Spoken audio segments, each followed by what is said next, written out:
Fala turma, tudo bem? Beleza? Então vamos lá, tá? Já que eu não consegui falar com ninguém, eu acabei fazendo um planejamento aqui para ver se vocês concordam ou não. Depois eu vejo com o Gabriel lá também.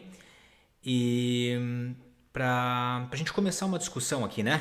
Eu até me envergonho de falar de ortognática com vocês, que vocês têm muito mais experiência do que eu, com certeza. Mas como eu faço bastante planejamento para colegas de fora aí, então de alguma forma acho que eu posso contribuir, tá? Então aqui a gente tem a fase da paciente em repouso, né? Veja que a discrepância é grande o suficiente para que ela tenha dificuldade até do selamento labial, né? Tudo isso a gente já sabe, todos vocês avaliaram esse paciente clinicamente, né? Então aqui eu só estou coordenando a cabeça do paciente, né? Aqui para mostrar que ela não tem nenhum tipo de assimetria, o defeito dela é puramente anteroposterior, né? E ela apresenta também a face longa aqui, esse terço inferior dela aqui, essa parte mais inferior do terço inferior, ela tá bastante longa aqui, né? Então a gente tem que se esforçar aqui em expor um pouco mais de dente e ao mesmo tempo reduzir um pouco essa altura facial dela aqui do terço inferior, principalmente a porção do mento. Então aqui também a gente fez as medidas, né? Já que ela fez a fotografia com régua, a gente conseguiu medir isso aqui numericamente, né? Então basicamente a gente nota aqui, confirma essa questão do, do alongamento facial dela no terço inferior. E exposição de dente também, no meu entendimento, que está insuficiente. Né? Lógico que a gente vai pensar na exposição dentária dela sem aumentar essa altura do terço inferior. Né? Então vamos trabalhar basicamente com o avanço da maxila dela aqui, que já tem uma tendência de expor esse dente, como se fosse um trem vindo de um túnel. Né? Então a gente vai expor o dente, mas somente avançando essa maxila, né? sem mexer verticalmente nela. Estou aqui também mostrando a discrepância bem acentuada, né? Que numericamente ali deu 5,3. Tá? É basicamente esse movimento que a gente vai precisar corrigir, né? Essa medida numérica, né? De 5,3 milímetros. Essa é a discrepância. Né? Então, o que eu pensei aqui inicialmente? Então, avançar 4 essa maxila e recuar essa mandíbula a partir da oclusão final que foi escaneada, tá? Que é para dar, se tudo correr bem aqui, 1 milímetro e pouquinho. Então aqui também mostrando a discrepância no sentido lateral, né? Aqui mostrando o teleperfil dela, a gente só coordenando a cabeça aqui, tá? A partir da teleperfil. Deixa eu só colocar aqui a formatação da imagem, que daí consegue trabalhar aqui com transparência, né? Então só coordenando a cabeça em relação à radiografia lateral. Tá? Daí a gente tem uma posição da cabeça em repouso devidamente orientada aqui, né? Devidamente coordenada. Tá? Que daí a gente consegue ver com mais detalhes os defeitos ósseos. Aqui também mostrando o alinhamento do projeto a face, para mostrar também que não tem cante, né? Ela não tem nenhum defeito no sentido roll, no sentido lateral, né? Vamos lá então, vamos lá para o nosso projeto, tendo isso em vista, né? Tendo essa análise feita, a gente vai lá para o nosso projeto, tá? Então aqui nós temos o crânio do paciente montado, né? A pele dela aqui reconstruída. Deixa eu voltar lá para o esquematizador. Aqui já deu spoiler da prótese, né? Mas tá. Então aqui a gente tem a face devidamente reconstruída. Olha que bacana a reconstrução desse crânio, né? Toda a parede posterior da maxila bem reconstruída. Lâmina pterigóide bem reconstruída. Tá? Isso o Dolphin não faz, tá? Eu sei que vocês gostam do Dolphin aí, mas essa qualidade de reconstrução o Dolphin não consegue fazer, tá? Por isso que eu pessoalmente prefiro esse software, pela qualidade das imagens que ele traz pra gente. E também as medidas dinâmicas, né? Então, o que a gente tem aqui de medidas? Tá? Então, eu padronizo todas as medidas aqui em 100 milímetros, né? Da espinha nasal anterior, para quando a gente faça algum movimento da maxila, a gente tenha aqui a medida anteroposterior que todas as partes da maxila vão tomar, tá? Tanto a espinha nasal anterior, quanto o ponto A, quanto os incisivos. Então eu marco 3 pontos aqui na maxila. Espinha nasal, ponto A e incisivos, né? Quando a gente faça algum movimento, principalmente de algum giro, a gente consiga ver a repercussão exata em cada ponto da maxila lá. Outra coisa bacana desse software, que a gente consegue pegar qualquer ponto como referência de pivô, né? Seja o incisivo, seja a espinha nasal, seja o côndilo, para movimentar. Basicamente paciente classe 1 que a gente usa essa técnica, né? Usar o côndilo como pivô de alto giro, tá? Na mandíbula, eu pego o ponto B como essa referência entre o posterior e o pogônio, né? O pogônio ósseo. Então, o que é bacana aqui dessas medidas? Que independente da repercussão vertical, do movimento vertical que a gente for fazer, ela vai sempre mostrar essa medida anteroposterior pura. Então, eu sempre calibro em 100, porque daí fica mais fácil a gente fazer a conta, né? Se eu quero avançar 4, basta chegar em 96. Se eu quero recuar tanto, basta chegar em 100 e poucos. Então, uma referência visual muito boa desse movimento anteroposterior. Desses 5 pontos, né, que eu faço isso. Eu também faço essas medidas verticais, tá? Dos terços faciais aqui, glabela. Esse aqui não pegou crânio todo, né? Então eu não consigo fazer do terço superior essa medida. Mas aqui eu tenho, ó, a medida da glabela até o ponto subnasal. Esse aqui eu pego o tecido mole como referência mesmo, tá? Então glabela até o ponto subnasal me deu 57 milímetros e do subnasal até o ponto mentoniano, né? Até o menton, o ponto mais inferior lá, para a gente ter essa medida vertical também. Então, quando a gente fizer qualquer movimento dos ossos, a gente tem também esse controle do quanto isso vai repercutir na altura facial do paciente, tá? Então, ó, independente do movimento anteroposterior que eu fizer, ele vai medir para a gente aqui em verde somente os movimentos verticais, tá? Então a gente tem o controle da altura facial inferior do paciente. E a mesma coisa em relação aos movimentos verticais da maxila. Então deixa eu só apagar aqui os outros, só para vocês terem noção do que eu estou falando aqui.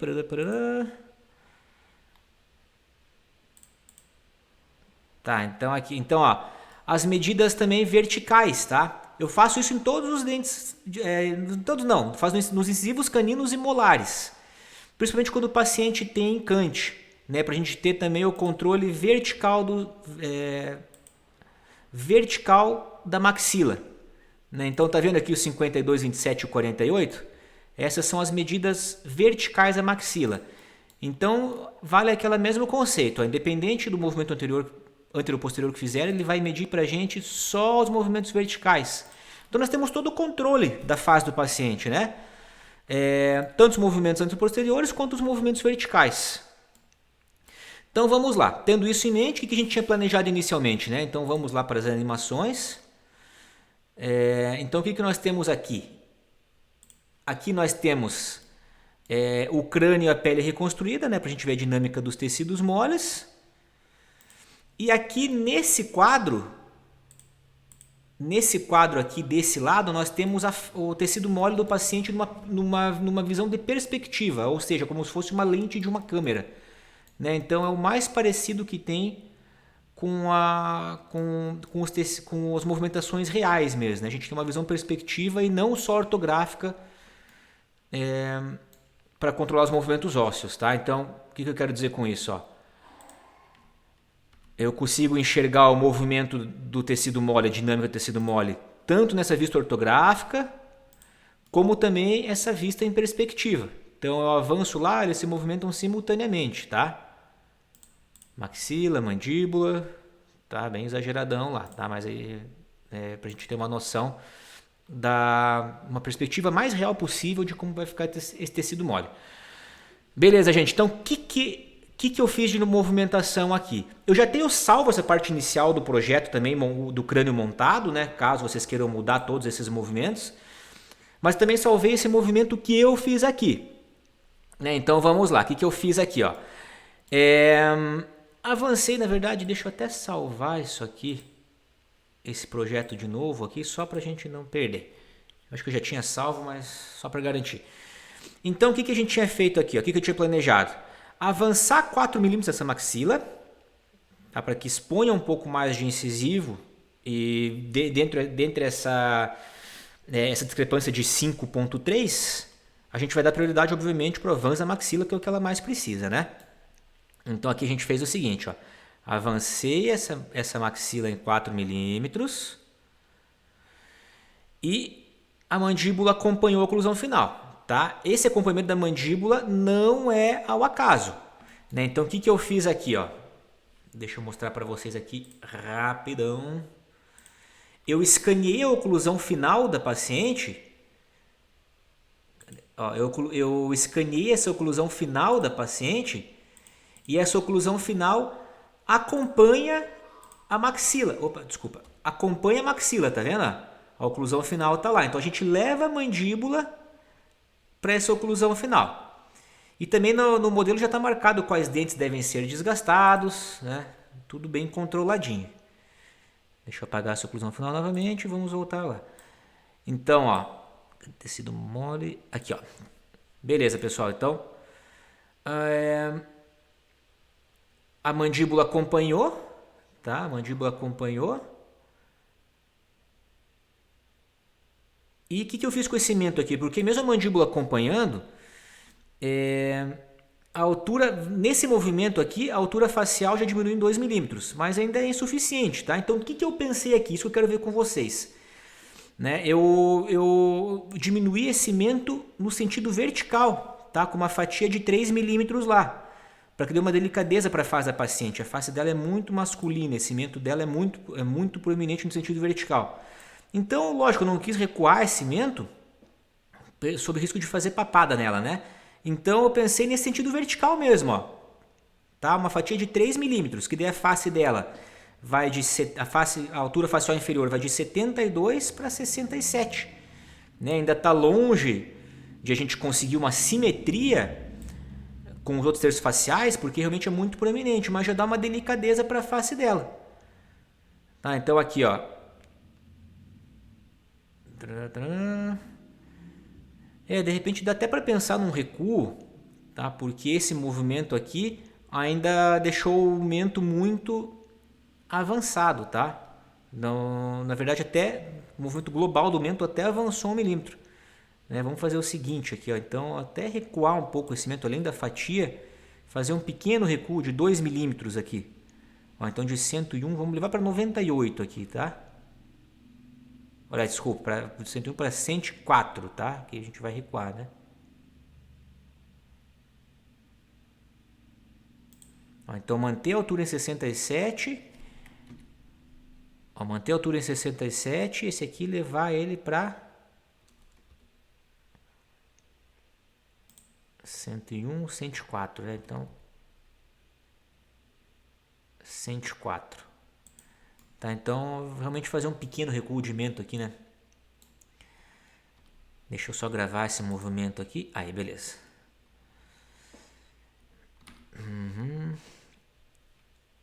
Vamos ver aqui como é que ficou. Ó, tá vendo? Ó? Deixar esse mento mais delicado, tá? Então agora sim, ó, o movimento global do mento, ó, ele estava em 100, ele recuou 4 milímetros, tá? Ela tem bastante, o tecido do mento cervical dela não tem papada atualmente, né? Ela é uma paciente jovem ainda, então acho que a gente consegue, ela vai ter um benefício fazendo esse movimento mesmo com o risco de papada, acho que vale a pena no caso dela. Então isso eu quero saber de vocês, tá, gente? Vocês, como eu falei, têm mais experiência do que eu. Então aqui nós temos, vamos apagar isso aqui. Então aqui nós temos, ó, as movimentações esqueléticas, a repercussão do tecido mole, movimentações esqueléticas. Ó, veja que eu não mexi verticalmente nessa maxila, né? Mesmo querendo expor um pouco mais de dente, porque senão ia aumentar mais a altura facial dela, né? Ó, então a maxila fez um movimento puramente horizontal aqui, tá? Movimentos esqueléticos.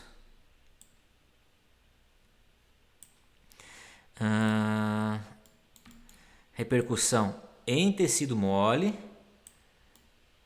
Então veja que bacana como esse mento dela ficou mais delicado, né? Acho que essa que é a ideia. E apesar de já ter feito um bom avanço aqui dessa região paranasal, né, nós temos a cereja do bolo, que seriam as próteses faciais. Então já estão desenhadinhas aqui. Eu não consigo nesse projeto fazer a repercussão do tecido mole, tá? Das próteses faciais. Mas bem delicada mesmo. Ela deve ter aqui algo em torno de 3 milímetros, 4 de espessura. Tá? Para fixar bem no corpo do malar lá. Inclusive acho que é bom começar a cirurgia já por isso aqui. Porque depois se tiver a placa nessa posição a gente fica se batendo, né? Então acho que é bom já fixar de cara essas próteses no começo da cirurgia. E depois partir para as osteotomias e para posicionar as placas fora da prótese, tá? Então, sei lá, seria uma sugestão.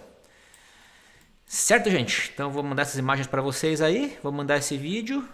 Espero que gostem. Qualquer consideração do planejamento, vocês falam comigo aí para a gente modificar. O projeto já está salvo aqui. Valeu, um abraço!